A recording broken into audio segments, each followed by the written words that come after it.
হলেও বিকট, খারাপ হলে সারা পাড়া অভিশাপ দেবে, ভালো হলে আমেরিকা কেড়ে নেবে। মেয়ে হলে নাম রাখতাম ময়ূর পক্ষী। ভুলব না, বলতে হবে নাম রাখবো ময়ূর পক্ষী।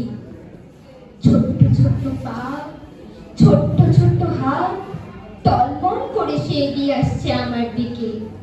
ময়ূর, মা, তুই আমাকে ভালোবাসবি তো? ছেড়ে যাবি না তো? অ্যাপ্লাই করেছো?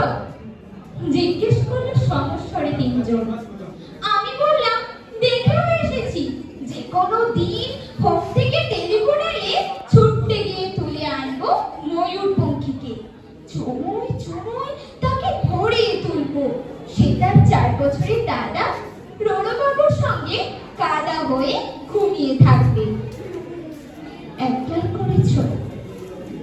মাত্র দুটো শব্দ, দুটো ধ্বনি, এত তীক্ষ্ণ কখনো লাগেনি।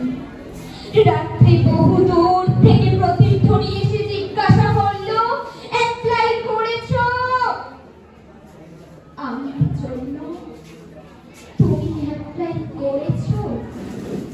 হাওড়া, শিয়ালদা, তরুণী, কালীঘাট, শোভাবাজারের ফুটপাত থেকে ছোট্ট ছোট্ট কচি হাত উঠে এলো ঘুমের ভেতর। আমার জন্য তুমি অ্যাপ্লাই করেছো? বাকিরা উঠে বসে থাকি। আমার সামনে কাক ভোগ, ফুটপাত আর ফুটপাত। ঘুমিয়ে রয়েছে এক ভারতবর্ষ ময়ূর পক্ষী। আমরা কি পারি না হোম থেকে, রাস্তা থেকে, ফুটপাত থেকে একটি করে ময়ূর পক্ষী ঘরে তুলে আনতে?